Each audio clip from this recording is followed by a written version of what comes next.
Bonjour à toutes et à tous, bienvenue dans cette nouvelle vidéo. L'actualité d'aujourd'hui tourne autour du procès de Mehdi Nemmouche et de 5 autres djihadistes à Paris. Donc suivez la vidéo jusqu'à la fin pour tout comprendre, puisque je vais vous lire l'article et l'actualité d'aujourd'hui du début jusqu'à la fin. C'est parti. Durant plus d'un mois, le procès de 5 djihadistes va se dérouler à Paris. Ils sont notamment accusés d'avoir détenu des journalistes français en Syrie pour le compte de l'État islamique en 2013. Parmi eux figure Mehdi Nemmouche, déjà condamné en 2019 à la perpétuité en Belgique pour l'attentat au musée juif de Bruxelles.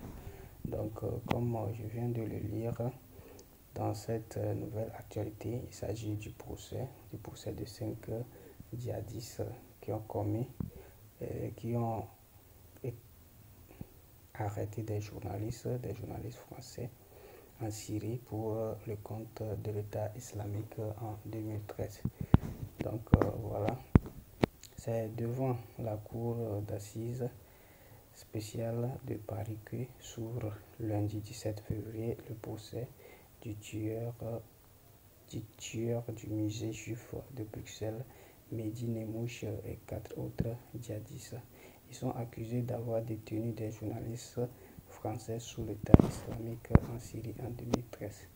Les journalistes Didier François et Edouard Elias, puis Nicolas Hennet et Pierre Torres avaient été enlevés à 10 jours d'intervalle en juin 2013 dans la région d'Alep pour les premiers, le Raqqa pour les seconds.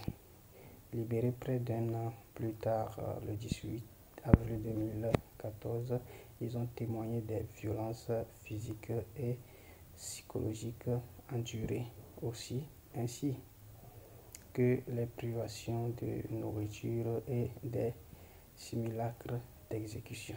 Donc, en gros, les journalistes qui ont été enlevés et qui ont été détenus par ces djihadistes ont été libérés le 18 avril 2014. C'est leur procès qui se tiennent maintenant à Paris. Donc voilà.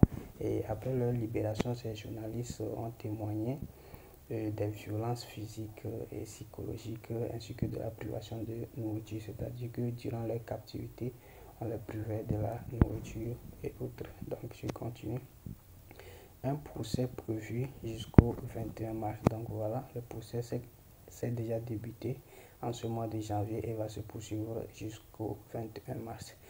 Donc on continue. L'État islamique en Irak et au Levant, né le 9 avril 2013 d'une scission avec le groupe djihadiste Jabhat al-Nusra, avait séquestré de nombreux humanitaires et journalistes occidentaux, souvent détenus ensemble.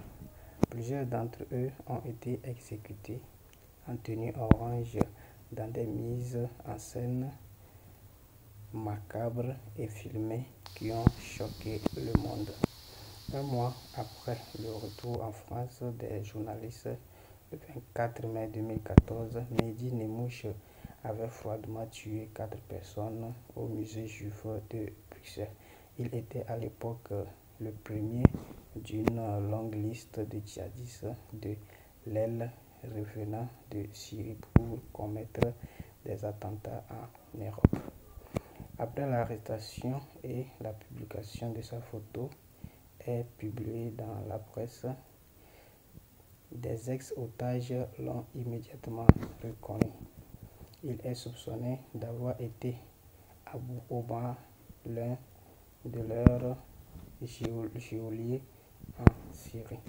Pendant l'enquête, les journalistes ont décrit un homme bavard, pervers, délinquant, converti dans le nettoyage ethnique religieux, comme il disait, particulièrement antisémite et admiratif de Mohamed Merah, tueur d'enfants juifs dans une école de Toulouse en 2012. Les ex-otages ont aussi raconté les insoutenables cris des détenus syriens torturés par des tortionnaires hurlant en français. Voilà le plaisir sadique de Mehdi Semouche quand il venait raconter ou laisser les corps égorgés devant leur porte. Donc, voici un peu l'actualité du jour. Donc, ce que je viens de lire ici tout à l'heure, ce sont les témoignages de tous ceux qui ont été capturés par ce monsieur Mehdi Nemouche. Ils sont en train de parler de sa méchanceté, de sa perversion, la façon dont il est pervers, il est délinquant et autres. Donc,